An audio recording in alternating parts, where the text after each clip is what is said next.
All right. Good evening and welcome to this October 1st, 2025 meeting of the Lower Makefield Township Board of Supervisors.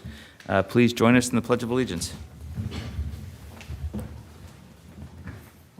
I pledge allegiance to the flag of the United States of America and to the republic for which it stands, one nation, under God, indivisible, with liberty and justice for all.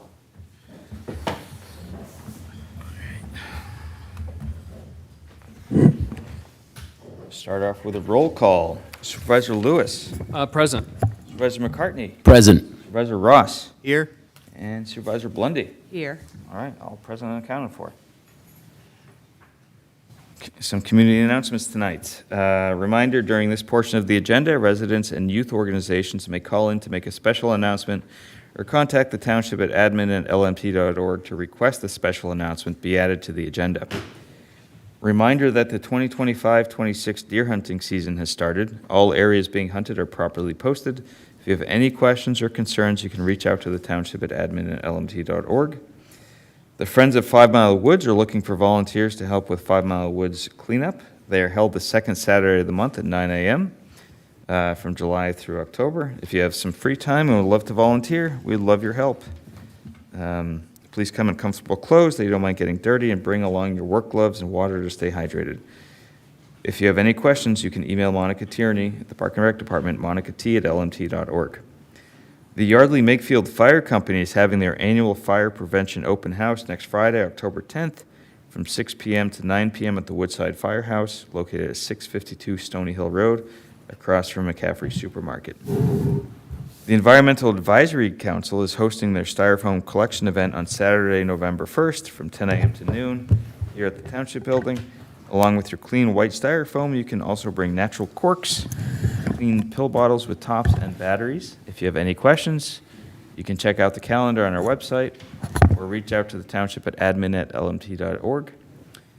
Lower Makefield Township will be hosting a Red Cross blood drive on Friday, November 7th from noon to 5 p.m. In this room right here at the Township Building. Let's see, next one up, Lower Makefield Township, along with Yardley Borough, will be hosting an e-waste recycling event, offering Township and Borough residents the opportunity to responsibly recycle obsolete electronics. This event will take place in the pool parking lot at 1050 Edgewood Road on Saturday, November 8th from 9 a.m. to noon. For more information or to register, please visit our website calendar. The EAC, along with Penn Environment's Zero Waste Program, will present on single-use plastic bags pollution on Saturday, November 8th from 10 a.m. to 11 a.m., again, right here at the Township Building. Lower Makefield Township, in partnership with the Veterans Square Foundation, is hosting the 19th Annual Veterans Parade and commemorative ceremony on Saturday, November 8th at 1 p.m., rain or shine. The parade will begin near the intersection of Edgewood Road and Long Acre Lane and proceed to Veterans Square Monument at the corner of Edgewood Road and Heacock Road.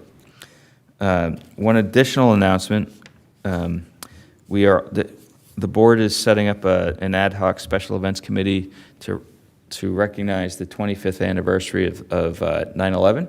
So we're going to be setting up a committee for township residents to join. So if you have an interest in participating in that committee, please send an email expressing your interest, preferably with a resume, to admin@lmt.org. Any other public announcements? We had a lot tonight. No one else? All right. Moving right along. Item number 5 is public comment on non-agenda items. So if you have public comment on an item that's not on the agenda, please feel free to come up to the podium here, state your name, whether or not you're a township resident. If you have any comments, please try to keep them to 3 minutes. And if there are a lot of people getting up for comment, we ask that you don't, you try not to repeat prior comments. With that, any public comment? All right. Anyone online? All right. Then I will close public comment and move on to item number 6. Is Officer Jake, you here? Come on up, sir. You guys want to? Come on, I'll do this alone. Where's the township? Okay. It's a Bible. Wait, you're not going to hold the Bible? No.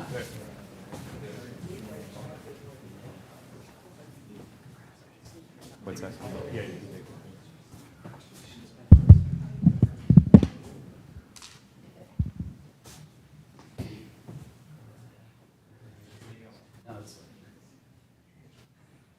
All right, just holding it for you. Good. Before we do this, we'll give you a little bio intro. Officer Jake P. Kulchnisky is a 28-year-old resident of Langhorne, Pennsylvania. He's a 2015 graduate of Neshaminy High School and a 2019 graduate of the Indiana University of Pennsylvania. While at IUP, Officer Kulchnisky completed his Act 120 Police Academy at the IUP Police Academy. He also brings 5.5 years' experience as a police officer in Yardley Borough. I got to say, we've heard great things about your work in Yardley Borough. With that, here we go. I state your name. I, Jake Kulchnisky, Do solemnly swear do solemnly swear that I will support, obey, and defend that I will support, obey, and defend the Constitution of the United States, the Constitution of the United States, the Constitution of this Commonwealth, the Constitution of this Commonwealth, and the Code of Ordinances and the Code of Ordinances of the Township of Lower Makefield, of the Township of Lower Makefield, and that I will discharge the duties and that I will discharge the duties of a police officer in Lower Makefield of a police officer in Lower Makefield with fidelity. with fidelity.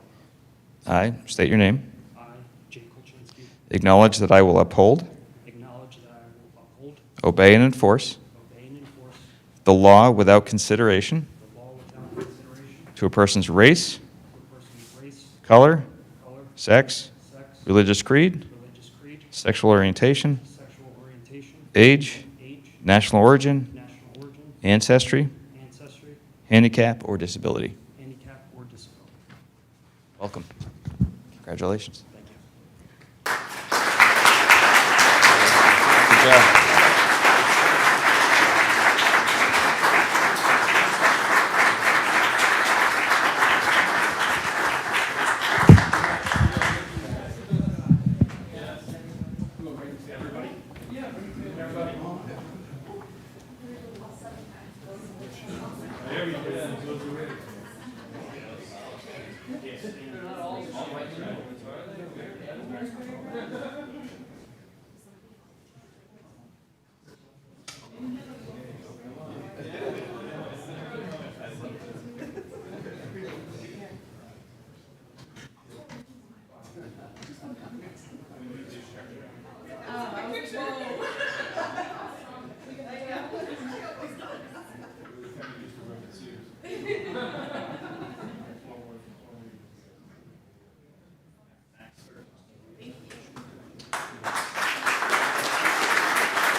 All right, are we good?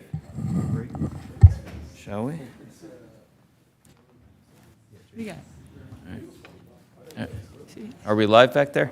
This one? All right. All right, moving on to item number 7, consent agenda items. Any supervisor want to remove any items, or any member of the public want to remove any items? Otherwise, I'll take a motion. I'd like to actually make a motion to add items 11A and 12A, B, and C to the consent agenda. second. Any comment from the board? Any concerns? Mr. Kratzer, anything we need to talk about on items 12A, B, and C, or no? No, Mr. Chair.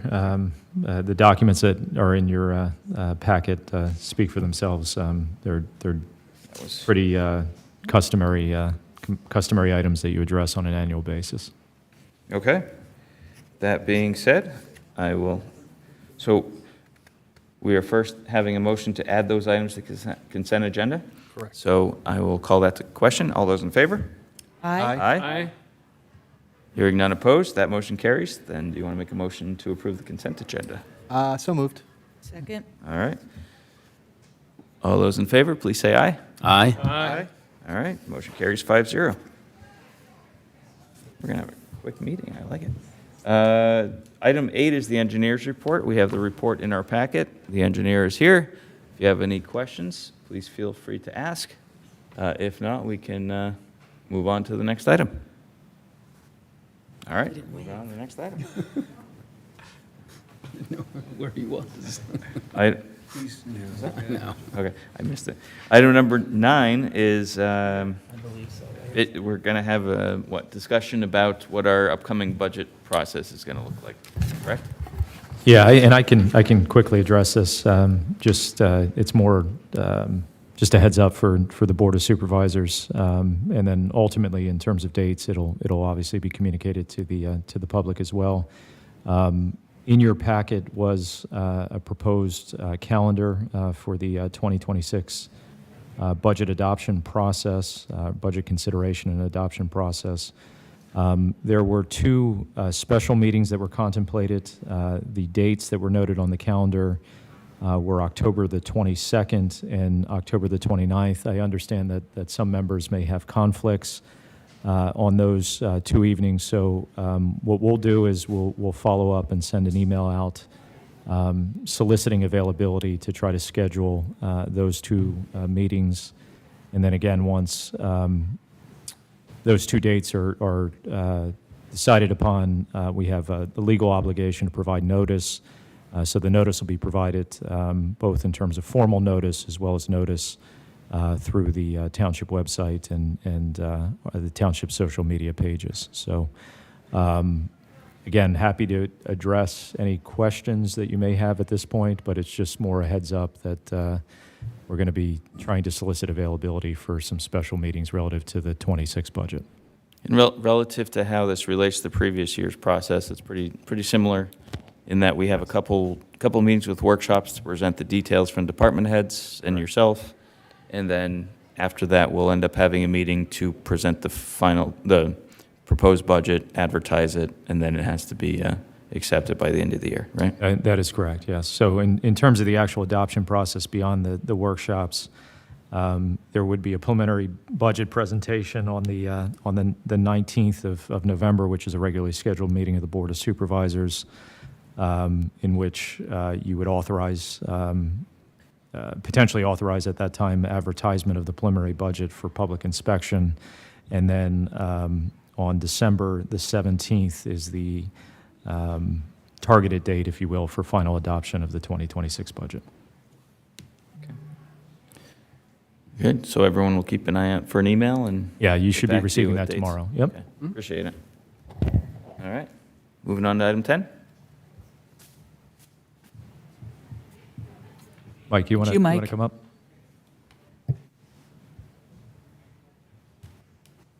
So this is, oh, I thought you were doing this one, Dave. This is golf. They consider acceptance of a proposal from Tag Marshall for golf cart GPS hardware and monthly subscription services.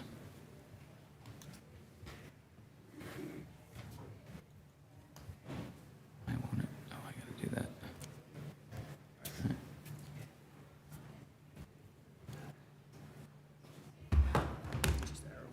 Okay, thank you. Driving through the new. Yeah, I think I'm good. Aaron balls. Good evening, everyone. Yeah, so just wanted to provide you with some background and, share just some PowerPoint presentation that we can go through real quick. Looking at the addition of adding the GPS to the golf carts, this would be a forward-facing GPS system for the customer, as well as providing administrative controls on the back end for us. So things like geofencing and controls of the carts, where they go, where they don't go, which I'll explain as we go through. But you can kind of see on the picture that, the golfer is seeing a picture of the golf hole, as well as the yardages, kind of tells them where they are.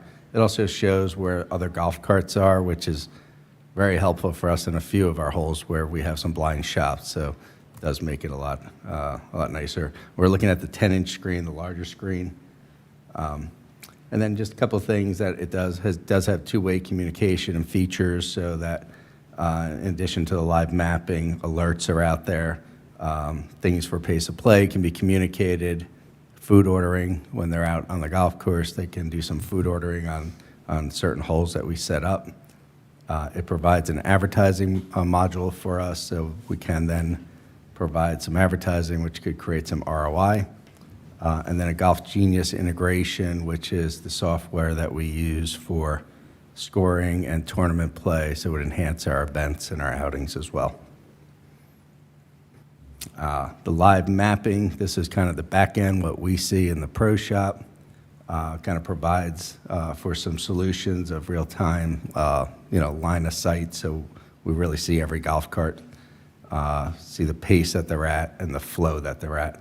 And I'll explain a little bit on pace and flow in a few minutes, but it's kind of critical to how we operate the golf course.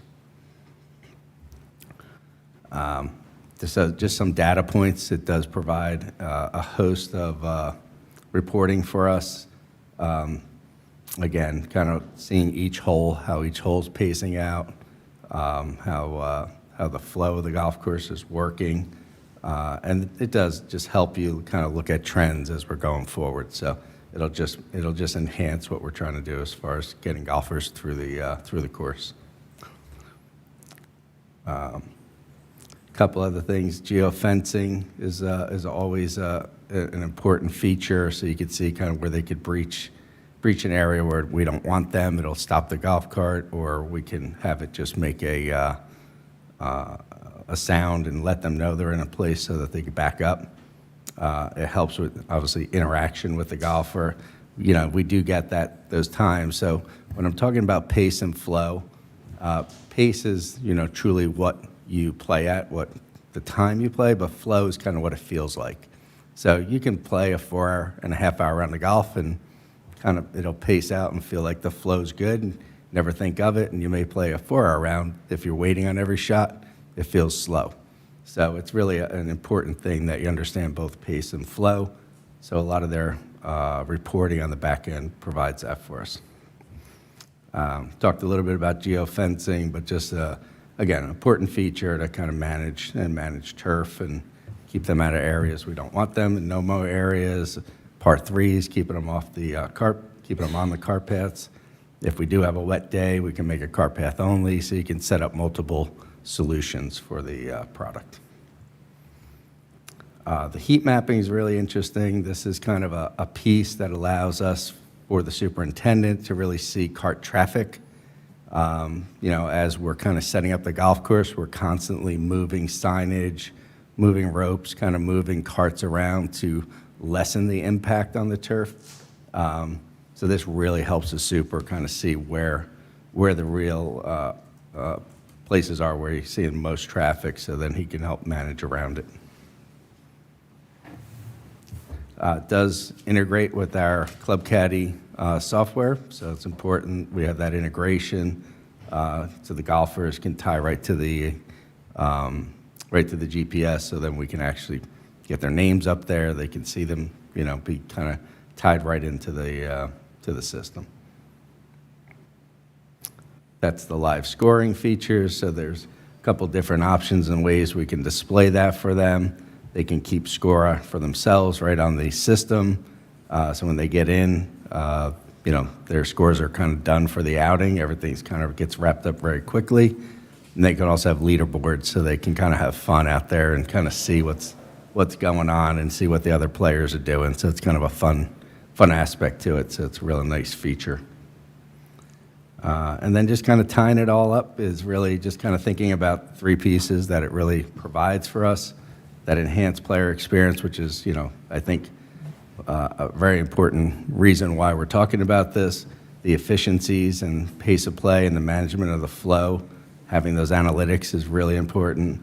And then there's opportunities for additional revenue with the food and beverage piece, and as well as managing pace so that we can get a couple extra groups through. It certainly adds a lot of revenue, and then the advertising piece as well. So I think it has a lot of potential to kind of enhance what we're doing already, and then kind of take us to that just another level that way.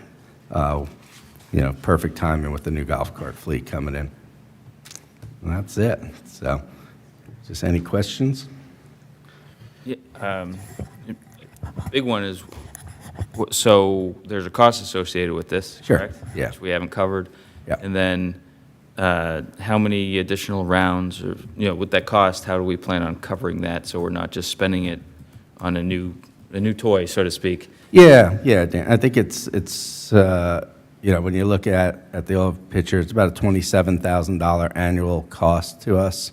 Okay. We've already kind of baked into the pricing, having new fleet of carts, we feel like we're confident we can get an increase in cart rate for 26. So, we would cover the cost right with the increase coming in. And then, the advertising piece, the food and beverage, and, if you got another round of golf in a day, it would more than cover the cost. So it won't take much as far as, managing the pace to drive more revenue. What's the replacement cost when these things get broken on the None on our end unless it's physically damaged. Again, then we'd have to go back to the golfer if someone did some damage, intentional damage, but they'll replace them if there's just when the screen stuff doesn't work, right? It's basically a tablet, right? Yeah. Okay. James, you look like you had a question. Yeah, no, I think he answered, food ordering revenue increases, Yeah. you're forecasting that. Obviously, the increase in the golf cart fees is going to pay for the $27,000. Any idea of what kind of you'll know from advertising income, is it going to add, Yeah, I think it's probably a few thousand. $1,000, $5,000, okay. Kind of annually, kind of. Does AI control the pace of play, or does somebody manually have to do that within the pro shop? No, what the AI piece behind it does the analytics for you, so then you can then decide. I mean, we ultimately decide what we want to set as pace, but it gives you the reporting, look through it, make your decisions. And then will it do it based on what it's going to observe what the cart's doing, and if it's not meeting that pace of play, it'll automatically send a message, or is that something that somebody at the pro shop? No, what it does, I should have showed you that screen. I apologize. There's different color codes on the back end for us. So it's green is good, yellow starting to slow. Sure. And then red is where, we know they're behind pace. So, that would be a flag for the marshal. Flag them on yellow, so we know we're starting to look on Got ya. yellow, communicate with them. Okay. Whether that's communication from the pro shop that they said, hey guys, you're a little bit slow. Sure. If you can get back in position, send the marshal out just to do a drive-by check on them. Okay. It'll save us a little bit of labor on marshaling too, because we don't really need to have a ongoing marshal every minute. They can be out there as needed. Yeah. Two other things, the shutoff, if they go into the geofence area that's out of bounds. Yeah. You said there's two options, one which Yeah. is just a warning and one's a shutoff. Yeah. I think I've been in the ones that are shut off. Yeah. It's a little annoying, the shutoff. It is, but it ones, is. But it works. Yeah, that's the most effective one. So Yeah. I would lean towards that if we do Yeah. move this way. And then also, you mentioned at the end that there was scoring, that it'll automatically do some scoring for you. Is Yeah. there an app that the users can have where it then takes that scoring and then Yeah, brings it so into Golf their- Genius provides an app. So it's all part of the It's all same part thing. of that system, Okay. and then it ties right to it. So it's really driving the numbers to Golf Genius for us. Got So ya. then we're ready to go as soon as the golfer's in. Have you talked to any other, other courses to see how they've been with these? Is Yeah, there- okay. yeah. I just got back from Vegas this month, so we were out kind of looking at different things and Sure. talking at an industry show and talked to a lot of owners. It was an owner's show, so really good reviews of what's Okay. going on. And, what we're seeing in the market too, it's kind of one of these moments where, others are putting them in. So, Sure.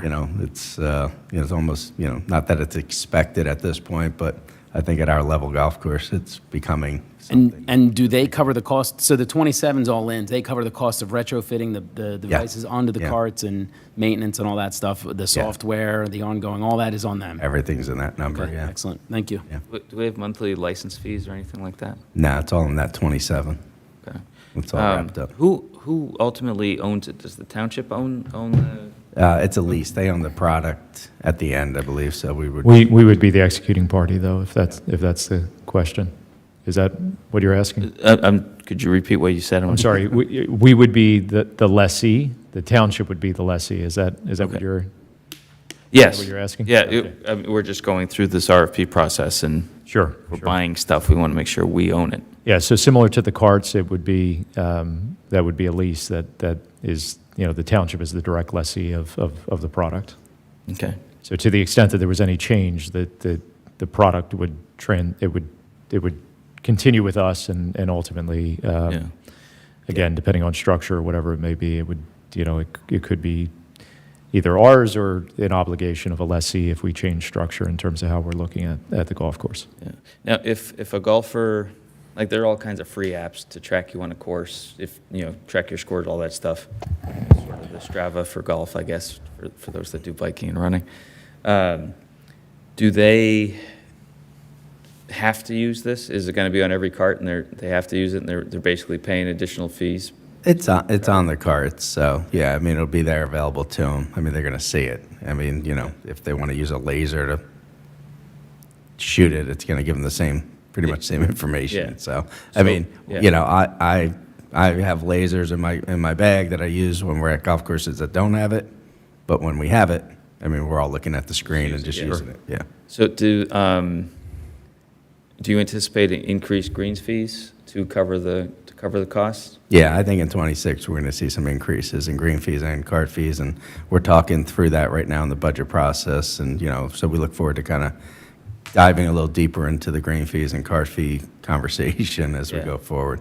I get. Do you want yeah. to just Well, maybe yeah. just share some of the thinking or the potential thinking regarding demand pricing? Yeah, Of course, so, just to see. the other piece of, trying to look at where we are in the marketplace and kind of where we are priced right now, is trying to look at some opportunity with demand-based pricing. So really pricing based on the demand.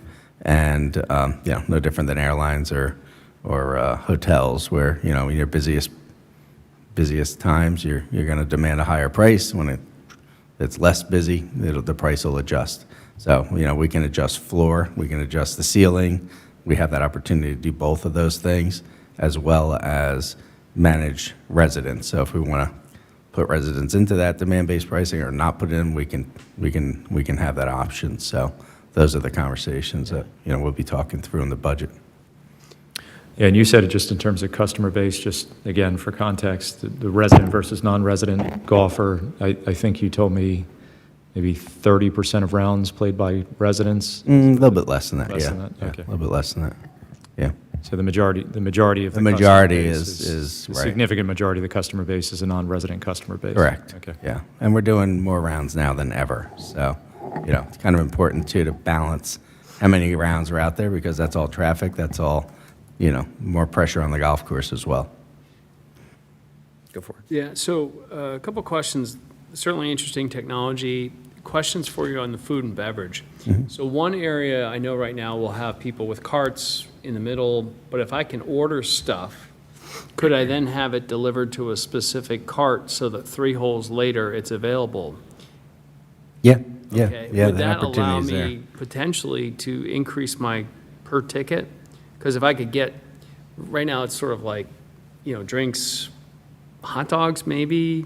Is there anything else on the carts? On the bev cart, no. So we have the bev cart that goes around the golf course, so that a little limited there. As they make the turn, they could, Right. yeah, the options are greater on the turn to order in advance.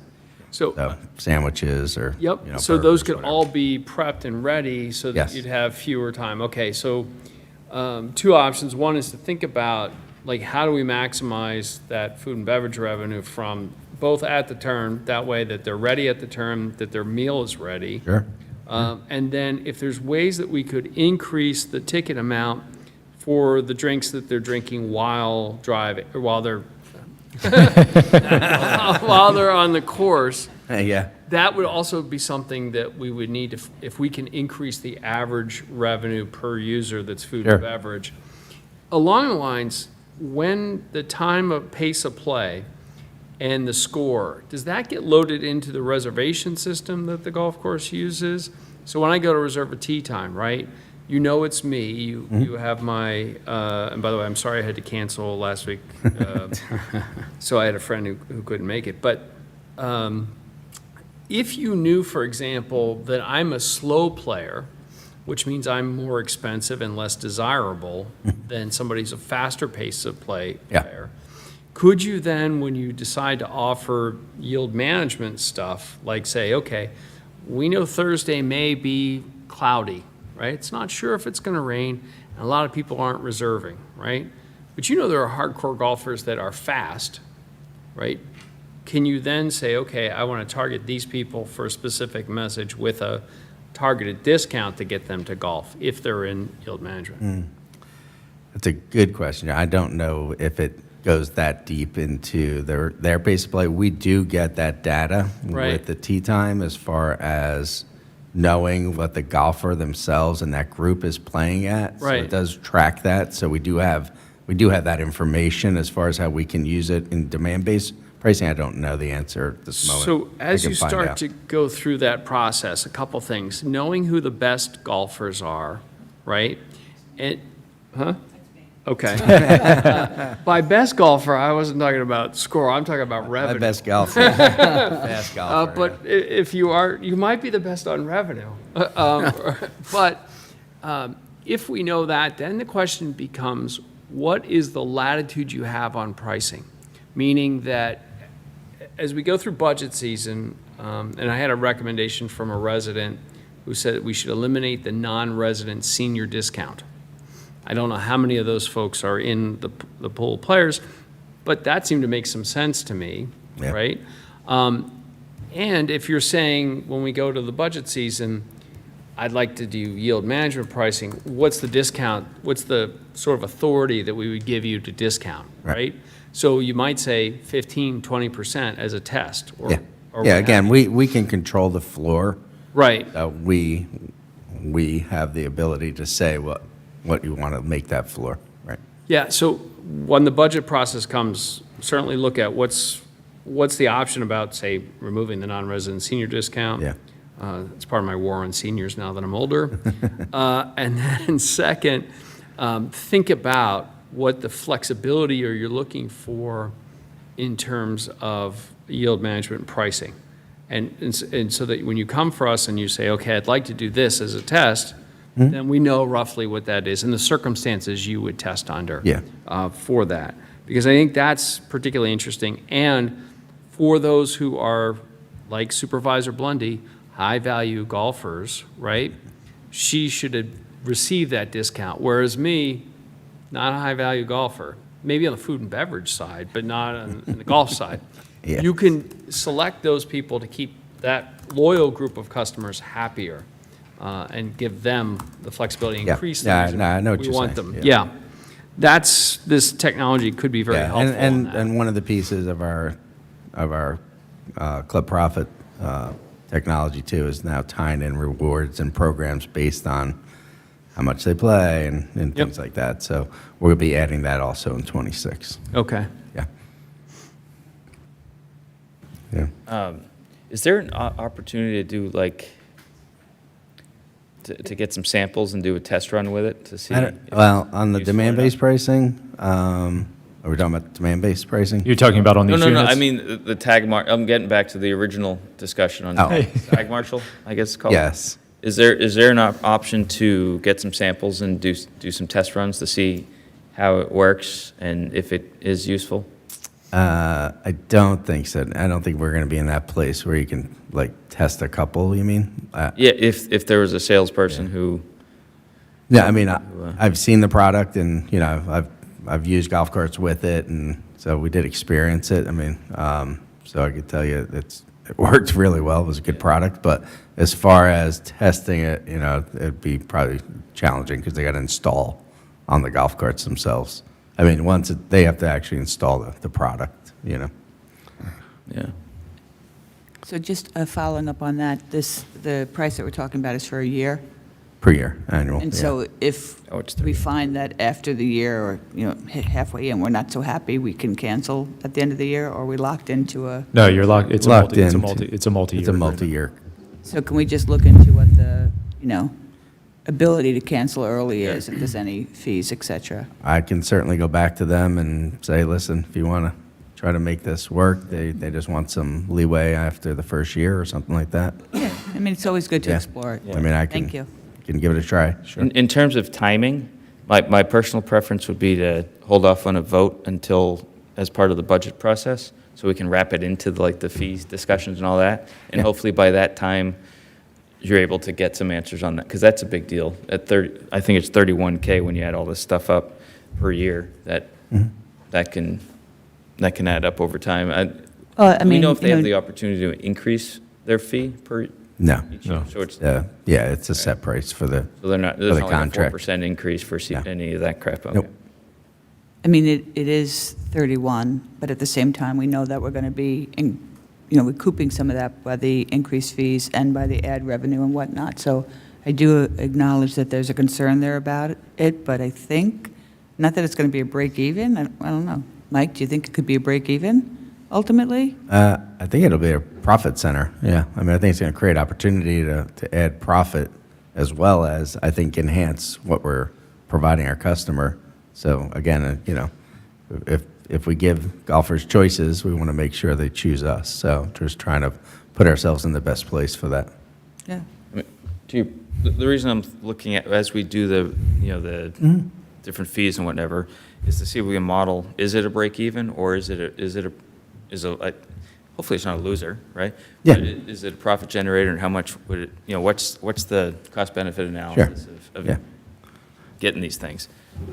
Is it just a nice toy that people love, or is people going to pay extra money for it and Yeah, we'll spend more money on it? I'm confident they'll pay the extra money for it. It's just a matter of, again, I think the profitability is there. Is it going to be tens of twenties of thousands of dollars? But it'll be an enhancement. It'll be the ability to manage will be much better. We'll save some dollars, and we can tie that up a little bit. But I mean, just to provide some context on that, I mean, we're based on 53,000 annual rounds, we're talking about 58 cents a round.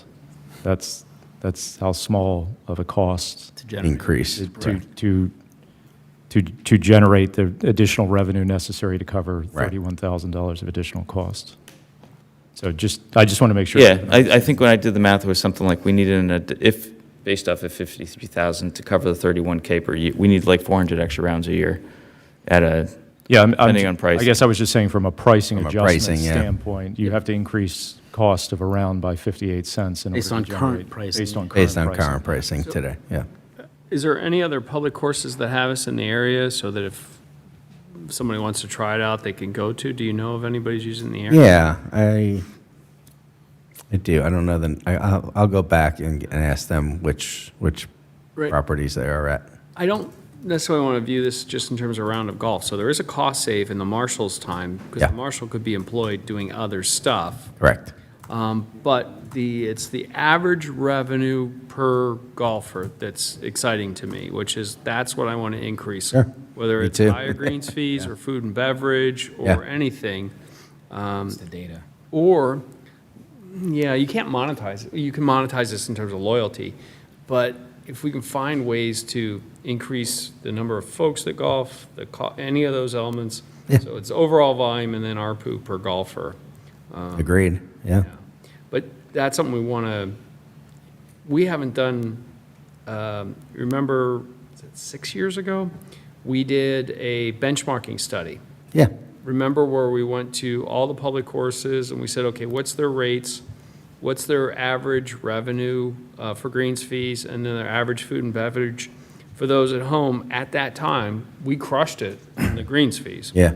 But we were underwhelming on food and beverage, which is why you can tell I always push that part Yeah. of it.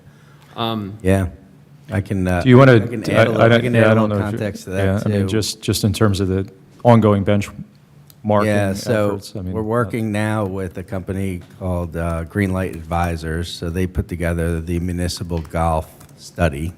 So that got kicked off in 23, 24. We have engaged with them to, provide us the benchmarking. As a company for Spirit, they've asked us to become one of their advisors as well. So we're one of the management companies that if someone does the benchmarking, we go in and try to advise them based on the information they're provided. Based on the information we have for 23 to 24 benchmarking, Makefield Highlands is well above the average. We're in the 25 percentile across the board. I mean, the only item that dings us is our water. So food and beverage was way ahead. We're at $1.2 million. The average was at about the 600,000 range. So we're in a great position as far as where we sit benchmarking, and we're really excited to share that with you. I just reached out to them to supply Mega with an access code to the report, so she'll be able to see that, and I'll work through that with her, and we can then share that with the board, which is pretty exciting, actual results that came through. And I guess during the budget discussions, we'll have a nice presentation that sums a lot of that stuff up and. Yeah, exactly. Yeah, we'll have it all teed up for you. Good to see.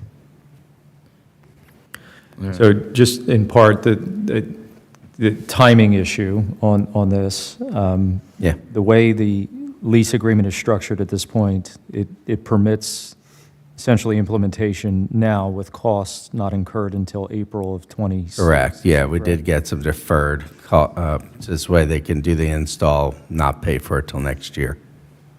So we'd like to get it installed this year, get it all set up, get everybody trained on it. Yeah, just know, to provide, I didn't know board. if you wanted to provide the board with just Yeah, some so. context on timing and so forth, Yes. and why you believe it makes sense to do this independent of, for example, the budget process and so forth. Yeah, I mean, if we get past and we do wait till the end, if we're in December, then, it could be a little challenging. I mean, our goal was to get it in as soon as possible and then use it a little bit this season, get everybody trained, get all the reporting set up, and then have it really ready to go for the springtime. Dave or Mike, do we know if the solicitor has had a chance to review the contract? She has not, we have a one-page document at this point that she has. I don't know that she's specifically reviewed it or raised any concerns relative to terms. I don't know if you want to the extent that there's an inclination to consider this item, you could always condition that action upon review. That's exactly where I was going. Could we, if we Yeah. do approve it tonight, could we make it subject to approval by Review and the? approval by the solicitor, yep. Yep. I'm going to be Okay. I'm going to be a no until we get all that information. That's just, I don't think we have enough information to make a decision right now. But I'm 1 of 5. You had a question, James? No, I was Oh, going to you make, had I was one. going to make a motion, I was going to make a motion to consider acceptance of the proposal from Tag Marshall for golf carts, GPS hardware, and monthly subscription services, contingent upon legal review by the solicitor. And I would second that. All right. Supervisor Blunder, you made a good comment or question about seeing what it would take to, if we want to get out of this over the next several years? I figured that'll be part of what she reviews. Yeah, Make sure that we're not locked into it. Yeah. So I just want to make sure that's emphasized because that's a very Excellent. important question. Yep. Okay? And then the other thing that we would want the solicitor to review is, because this comes over the $20,000 threshold, Yep. the bids and contracting rules, to make sure that that's okay. Okay. Because I don't want to get nicked on procurement violation. Yeah. Well, and maybe there's other services that offer this for less that might be better. This is only one that's presented to us. We haven't seen any other options. Right. Did you consider other providers and get price quotes from them? We have. There were, there's only really one other vendor besides Yamaha who does their own install, and it's not quite up to par with these other ones, but I could then theoretically get you 3 prices if it's a procurement issue, for sure. I mean, we're putting a lot of contingencies on our Yeah, we have a one-page document that Yeah, gives so, us everything. That's why I kind of want to take a step back. Yeah. Yeah, I'm not opposed to this. I just want to see more information about it. That's, before- yeah, I'm in the same boat, and until I see that, I just can't. Yeah, no, say yes, you know what I mean? But, What if we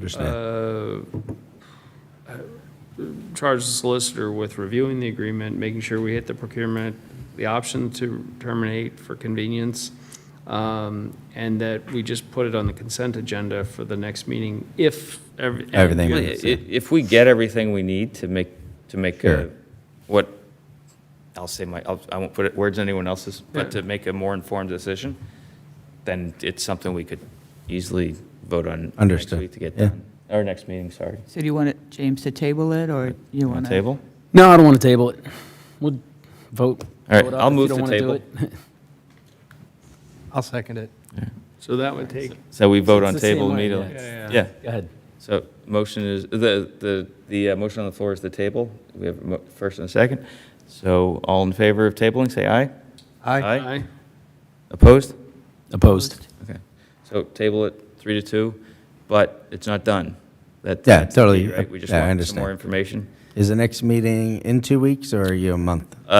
2 weeks, yeah. 2 weeks. First, so Okay, 15th. good. Yeah, Okay. 15th. So, Yeah, I think that would still hopefully get us to a place where we can yeah. make this all work, and, Yeah. Okay, great. Thank you. All right. Moving to, we already got rid of 11 and 12. I see what you did there. Item 13, Mr. Solicitor, if you could. Yes, thank you. So I have 2 administrative items and then 1 item for the board's consideration. The first administrative item is I just. Oh, your microphone's not on. He's blinking at us. Sorry, so as I stated, I have 3 items, 2 of which are administrative. The first of which is just to note for incorporation into the minutes that the Board of Supervisors held a executive session. Oh. It might be someone who's on the line. Oh, We're good. He's Okay. saying Okay, we're good. sorry. It's only an issue when it's blinking. Oh. okay, sorry. All right, so I just note for the minutes, to be incorporated into the minutes that the Board of Supervisors held an executive session pursuant to the Sunshine Act that it involved possible litigation, employment issues, as well as real estate matters. The next item, I just note for the board's consideration that we're in the process of advertising 3 ordinances for the October 15th meeting. So those ordinances will be ripe for your consideration at that time. It involves the Saldo, 3 ordinances with the Saldo floodplain ordinance, tree replacement, landscaping, and open lands. And the final ordinance involves repealer of certain stormwater provisions in the Saldo. The final item is the item that's up for your consideration. That's to ratify and confirm the acceptance of the settlement agreement between the township and Officer Todd Hamsky relating to military leave. That settlement agreement includes a statement for public dissemination. So if you'd like, I can go ahead and read that now. That statement provides that Lower Makefield Township and Officer Todd Hamsky are announcing that they have resolved their differences regarding overpayments for military leave. The township erroneously paid for military leave time in excess of what was required by Pennsylvania statute or township ordinance, and there was no evidence of fraudulent intent by either party. Officer Hamsky has agreed to reimburse the township a portion of the funds sought by the township in its lawsuit over the next several years. And then finally, I would just note that this settlement agreement, it was negotiated by your prior solicitor, but my office has reviewed it, and the terms are acceptable to our office. With that, Mr. Chair, I move that we ratify and confirm the acceptance of the settlement agreement between the township and Mr. Officer Todd Hamsky relating to military leave. Second? any board comment or questions? Any public comment or questions? All right, call the question. All those in favor, please say aye. Aye. Any opposed? Hearing none, motion carries 5-0. Thank you, Mr. Solicitor. All right, next up will be the supervisor reports. The only thing I have is that there will be a planning commission meeting on the 7th. Supervisor Lewis. Yes, unfortunately, I was in Denver last week and couldn't attend the Human Relations Commission. I venture I probably would have preferred that than Denver. But they actually were dealing with their first case and working with the solicitor on that, and the flow for other concerns from the community as well. And that is the extent of my report. It's unfortunate they have a case to deal with. Yep. All right, Supervisor Ross. No report? All right, Supervisor McCartney. Nothing to report. All right, and Supervisor Blundy. Nothing to report. I don't have any discussion items on the agenda tonight. Other business?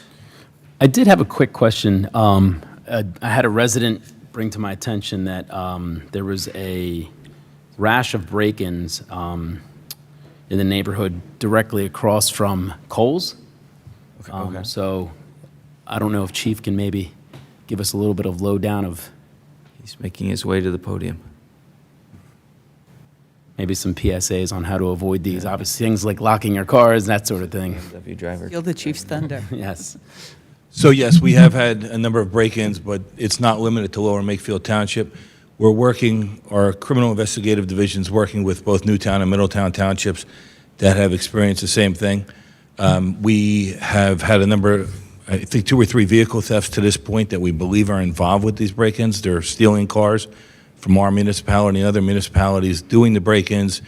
We've recovered 2 of those cars in Trenton. They've been processed for physical evidence. We have DNA out at the lab. Our patrol officers are monitoring our license plate readers for hits on these vehicles that are known to be stolen, and then ones where we receive information from other towns. Just today, we had a vehicle stolen out of Northampton that was committing crimes up in Buckingham, to show you how this is crossing the county. Was spotted by our captain this morning, and then we attempted to stop that vehicle. It fled into Trenton and then was burned in Trenton. I would assume to prevent us from getting any evidence recovered from it. But our patrol division's actively engaged in this with our partners. Our criminal investigators are actively engaged with our partners. And 2 of the cars that were recovered in Trenton and stolen from Lower Makefield were towed back here and completely processed prior to release. So we're following up on every avenue, and we're hopeful that soon, working with our partners, we may be able to capture some of these suspects. Excellent. Thank you, Chief. And I'm guessing the preventative measures just for residents to be aware. is Thank you for to bringing that lock up. the door, yeah. Many of our victims, and I'm not victim blaming, but many of our victims are still not locking their cars. We need to remind everyone, park, lock, hide your stuff, and take your keys.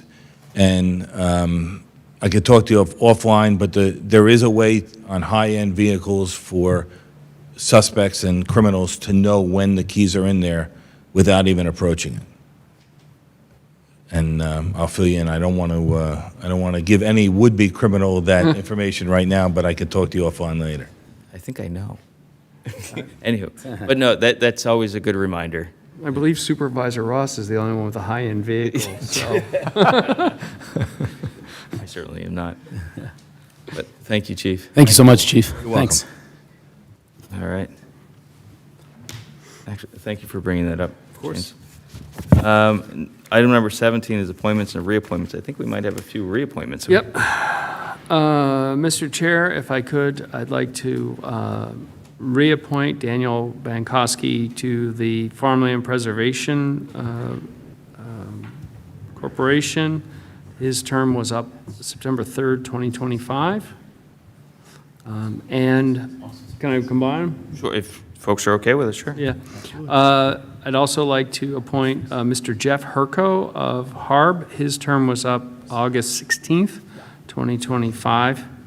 Okay, get a motion in a second. Second? All right, any board comment or questions?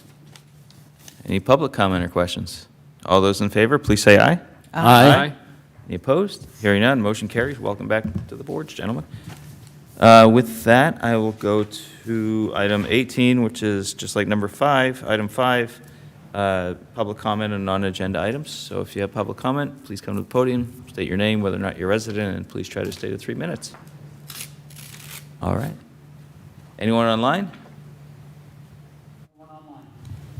With that, I will go to item 19 and say this meeting is adjourned. Have a great evening.